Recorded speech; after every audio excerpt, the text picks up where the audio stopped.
See, Jesus comes into the scene with a woman caught in adultery.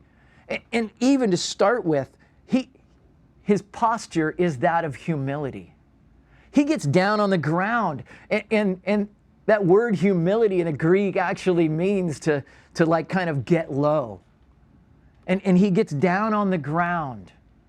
And in that place, it's just, I think, a beautiful picture. His body language is just emulating a posture of humility.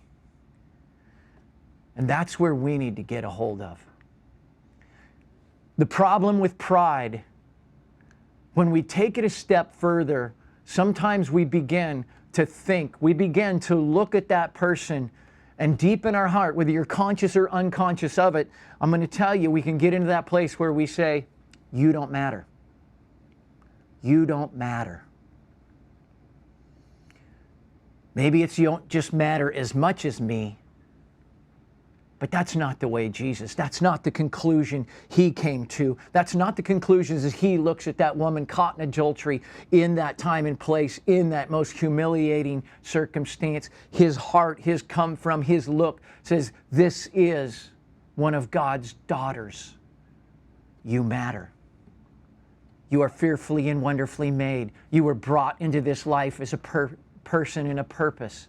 You matter. Will we be people who begin to see the people around us when they mess up and they blow up and they screw up, and we begin to say, no, you matter. You matter. And because at the worst case, and it's what we saw on the news, the worst case is when we begin to dehumanize another person. We all do it in our life. It's in some way. We dehumanize them. We don't see them as God's child. We don't see them with hopes and their dreams as a living, breathing person. We begin to dehumanize them, and that's the way we are able to justify punishing them. It can't be. It can't be. It doesn't work. It's the kingdom of darkness.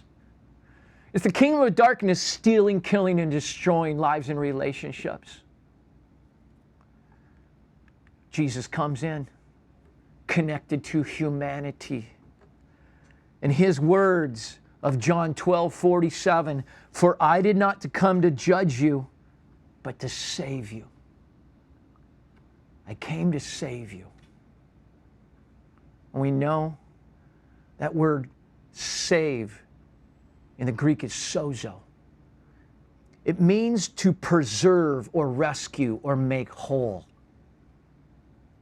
And that's, I believe, the tact and the eyes and the heart of kindness.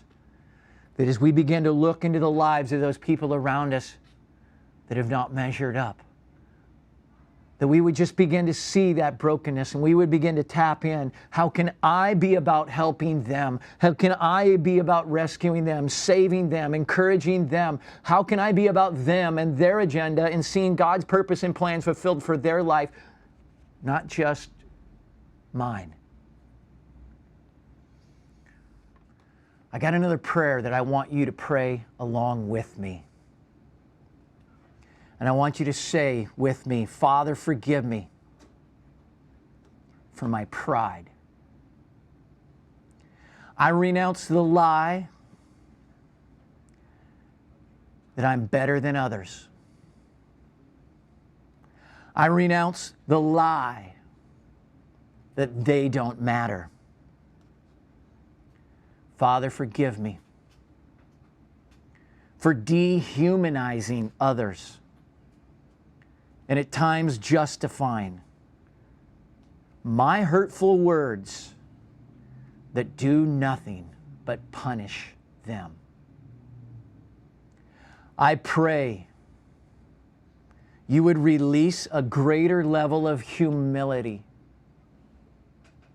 in my life. I declare the truth that every person matters to you. Help me think and act in ways that demonstrate people matter to me as well. Cultivate the kindness of Jesus in my life.